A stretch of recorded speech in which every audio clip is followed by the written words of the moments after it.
The hype over the return of the EU Withdrawal Bill to the Commons next Tuesday is already at 11 on a 10-point scale.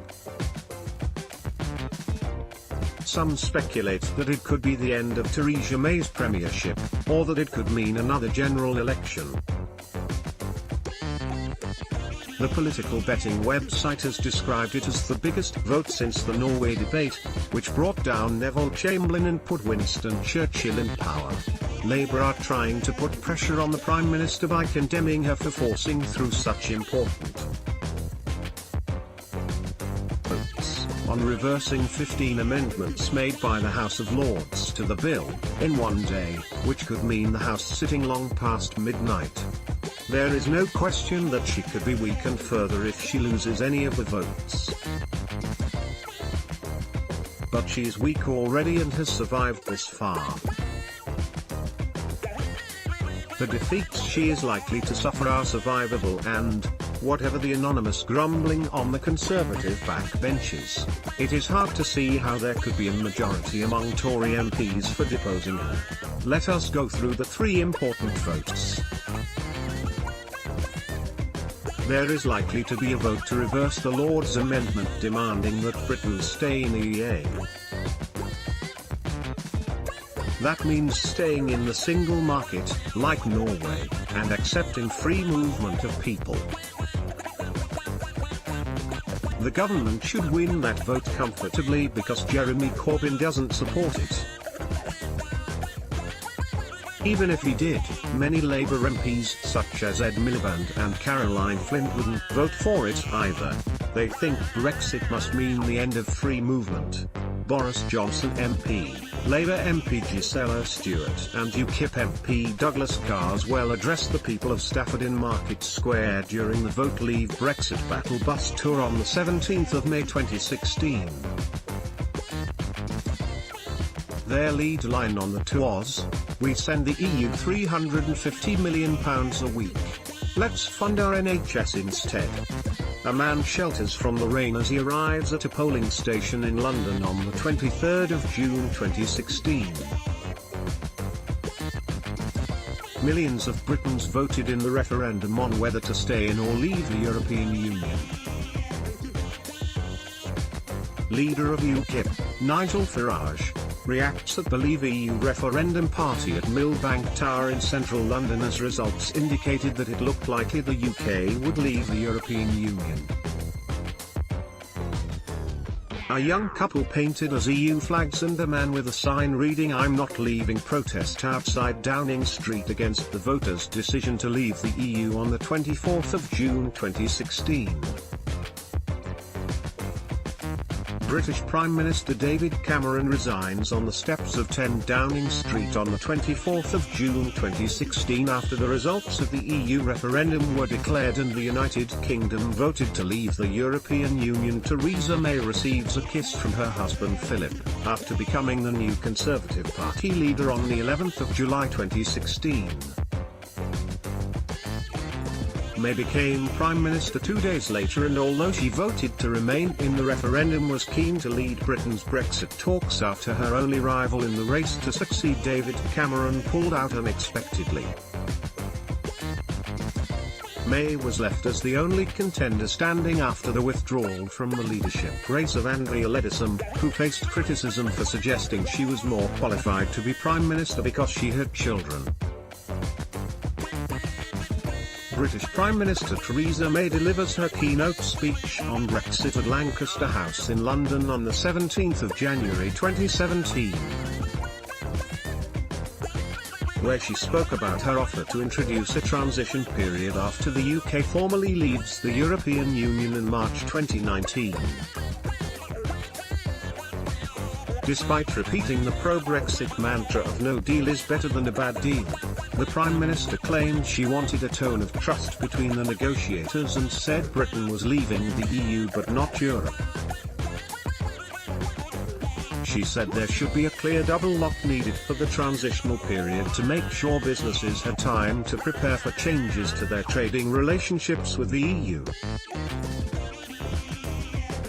British Prime Minister Theresa May in the cabinet, sitting below a painting of Britain's first Prime Minister Robert Walpole, signs the official letter to European Council President Donald Tusk invoking Article 50 and the United Kingdom's intention to leave the EU on the 29th of March 2017.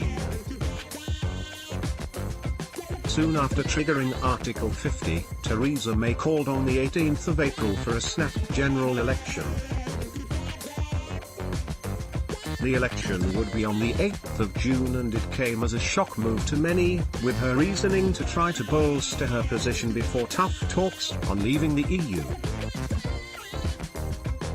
Prime Minister Theresa May makes a statement in Downing Street after returning from Buckingham Palace on the 3rd of May 2017.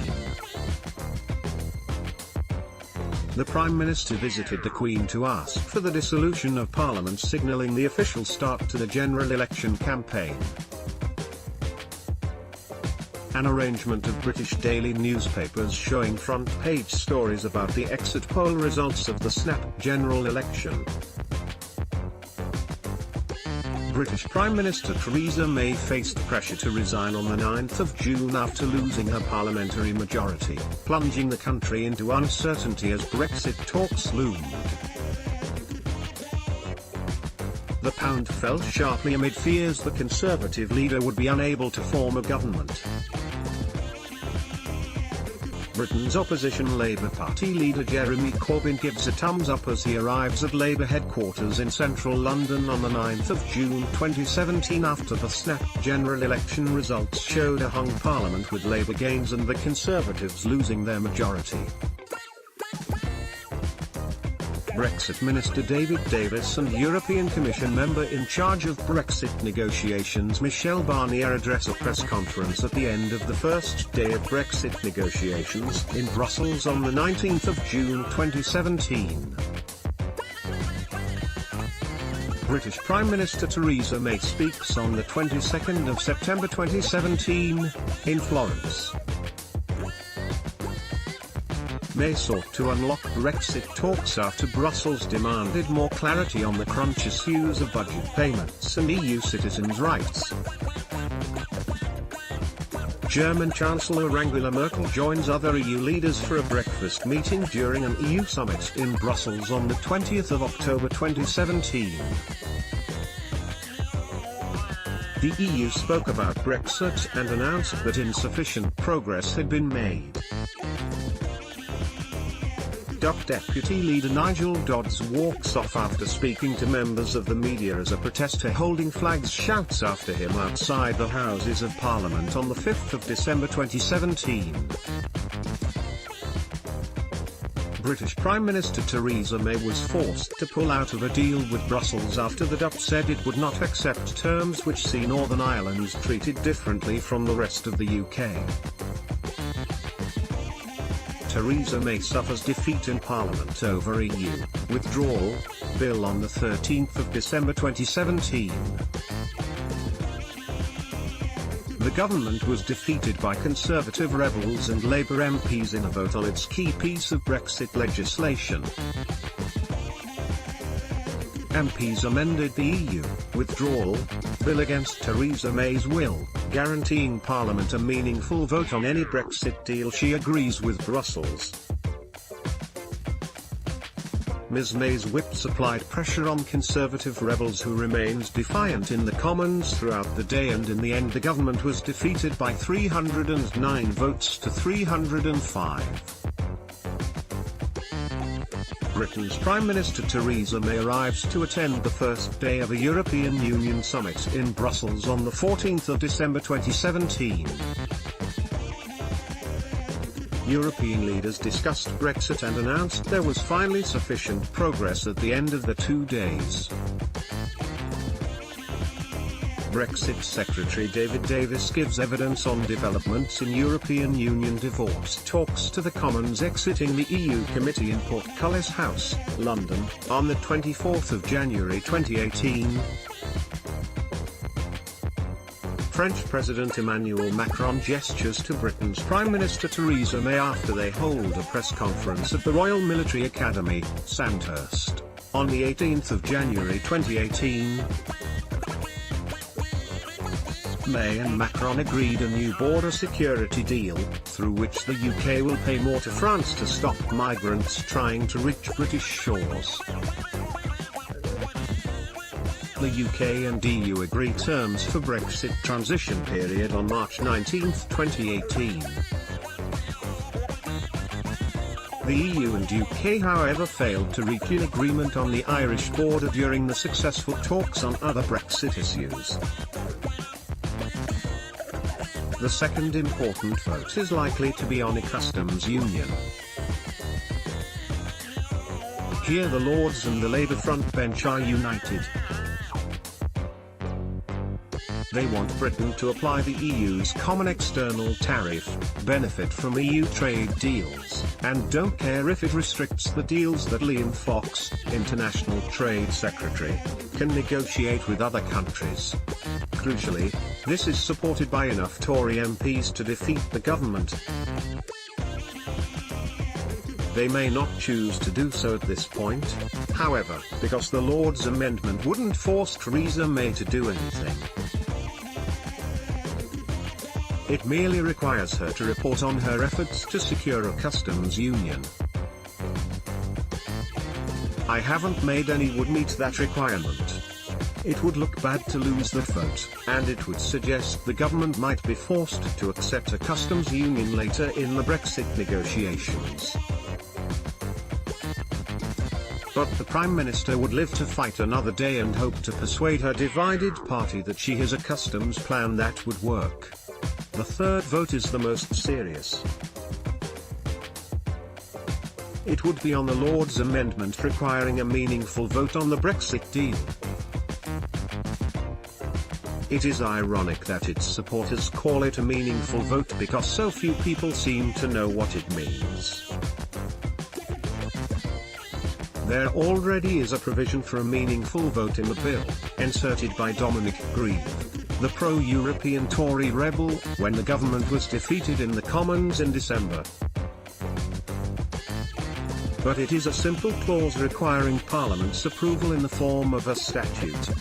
The Lords' amendment is more complicated, setting a series of deadlines for the Brexit negotiations, starting with the 18th of November, after which the government must follow any direction in relation to the negotiations, approved by a resolution of the House of Commons.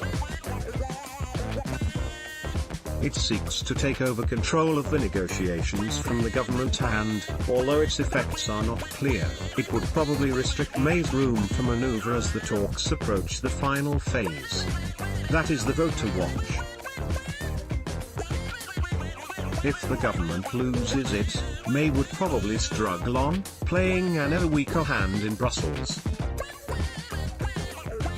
But it is not obvious that a more resolute Brexiter such as Michael Gove would be in a better position, although he might be able to talk a better game. The bottom line remains that there is a majority in the Commons for a slightly softer Brexit than May has so far offered, and that she, or whoever replaces her, would be forced in that direction anyway.